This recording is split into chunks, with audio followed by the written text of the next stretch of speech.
Buku The Arabs A Short History. Oleh Philip K. Hitti. Bekas guru besar dalam kesusastraan. Bahasa-bahasa Samyah. Pada Universitas Princeton, AS Penerbit PT Sumur Bandung 1962. Halaman 5 sampai dengan halaman 8. Pendahuluan. Kejadian selama Perang Dunia Pertama dan Kedua dan perkembangan keadaan sesudahnya, itulah yang menjadi sebab sehingga Amerika Serikat tampil ke muka sebagai salah satu negara yang paling besar kekuasaannya.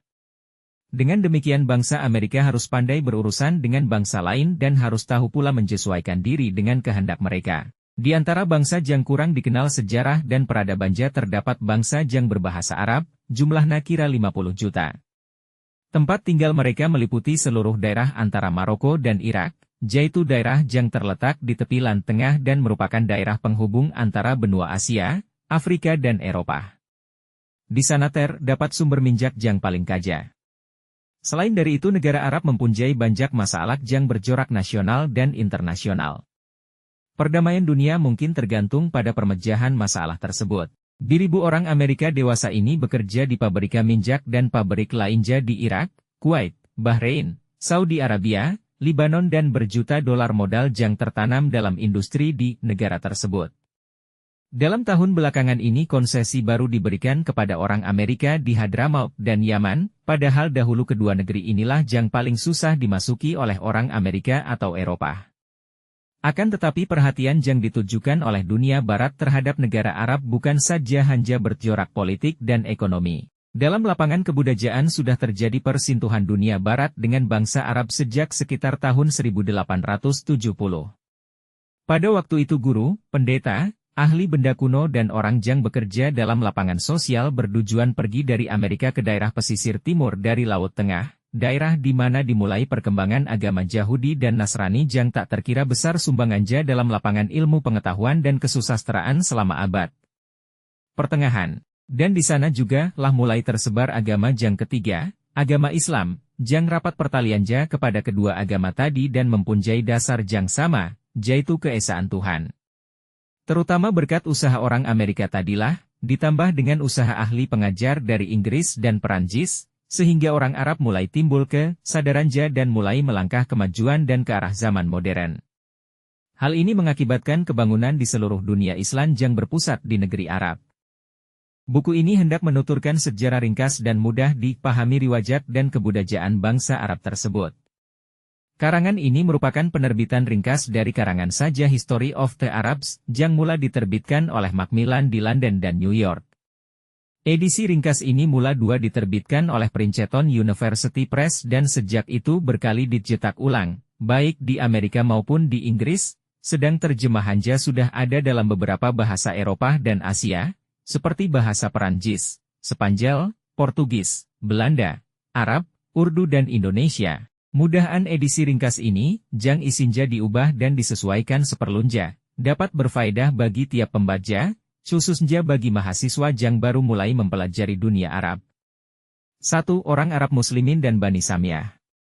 100 tahun setelah wafatnya Nabi Muhammad SAW orang yang mengganti beliau telah menjadi jang di pertuan dalam satu kerajaan yang melebihi kebesaran kerajaan Romawi dalam zaman keemasannya, kerajaan mana meliputi daerah antara Teluk Biskaje sampai Sungai Indus dan antara perbatasan Tiongkok meluncur ke Danau Aral sampai kepada air terjun di hulu Sungai Nil.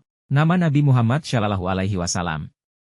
Seorang putra Arab, bersama dengan nama Allah, terdengar diserukan 5 kali tiap hari dari biribu menara yang tersebar di Eropa Barat, Daja, Afrika Utara, Asia Barat dan Asia Tengah. Dalam masa penguasaan kekuasaan yang luar biasa inilah kaum muslimin Arab mempengaruhi banyak bangsa asing dengan sahadat agama dan bahasa, bahkan juga dengan perawakan mereka. Pengaruh yang ditanamkan oleh bangsa Arab itu melebihi setiap pengaruh yang pernah ditanamkan oleh sesuatu bangsa di kalangan bangsa lain sebelum dan sesudah itu, dan melebihi pengaruh yang pernah ditanamkan oleh bangsa Yunani, Romawi, Inggris atau Rusia. Bangsa Babilonia, Assyria, Chaldes, Aram dan Punisia semuanya ini bangsa yang berasal dari Jazirah Arab dahulu kala memang ada, tetapi kini sudah lenyap. Bangsa Arab sendiri dari dahulu sampai sekarang pun tetap ada. Keadaan mereka sekarang masih juga seperti dahulu kala, yaitu kedudukannya secara geografis yang sangat menguntungkan, sehingga dapat menguasai salah satu urat nadi terpenting dalam perdagangan dunia. Sejak Perang Dunia Kedua orang Arab telah insjat sedalam enja tentang warisan yang sangat berharga itu serta segala kemungkinan yang ada pada mereka. Sampai perjanjian Perang Dunia Pertama semun daerah Arab bagian timur termasuk ke dalam wilayah kerajaan Osmanli, Turki. Sejak mandat Inggris berakhir di Irak, negeri ini menjadi kerajaan merdeka dan ibu kota Jalalah Baghdad, kota di mana Khalifah Harun al-Rasyid dahulu bersemajam. Penduduk negara Libanon terutama beragama Kristen dan kebudayaan Japun sejak dahulu berpedoman pada dunia barat. Dalam tahun 1941 orang Libanon memproklamirkan kemerdekaan negerinya sebagai republik, pada waktu mana mandat Perancis disapa belum berakhir. Ibu kotanya Beirut menjadi salah satu kota yang paling ramai dan modern di pesisir Levan, Asia Barat. Negara tetangganya, Syria, dapat pula membebaskan dirinya dari kekuasaan Perancis, lalu mendirikan republik berdasarkan demokrasi. Ibu kota Datnasik dahulu kala adalah suatu kota yang tersohor sebagai tempat tinggal dari Ahala Khalifah Umayyah. Negara Transjordania didirikan oleh Inggris tatkala mereka masih memegang mandat Palestina. Negara ini kemudian menjadi suatu kerajaan di bawah Ahala Hashim, turunan Nabi Muhammad Shallallahu Alaihi Wasallam. Abdul Aziz Ibn Saud pada masa itu dianggap sebagai orang kuat dalam dunia Arab modern, sebab dialah yang mewujudkan kerajaan besar yang meliputi bagian terbesar dari Jazirah Arab, yaitu bagian tengah dan barat laut. Dapat dikatakan bahwa kerajaan ini tidak mempunyai tara, enja sejak zaman Khalifah yang pertama. Setelah Mesir mengalami masa pendudukan Inggris, 1882-1922,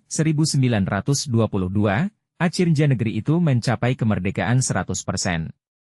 Beberapa tahun yang lalu Mesir mengusir rajanya, Raja Farouk, tahun 1952, dan sejak itu mulailah diadakan pelbagai macam perubahan dan pembaharuan yang revolusioner dalam lapangan ekonomi dan sosial.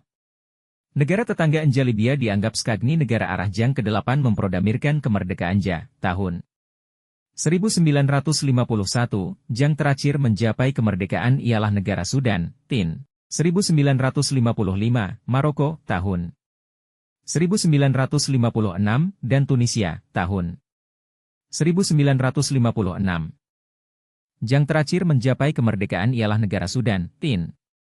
1955, Maroko, tahun 1956, dan Tunisia, tahun 1956, sedang Aljazair masih rusuh keadaannya, karena orang Aljazair pun bertekad memperjuangkan hak menentukan nasib sendiri.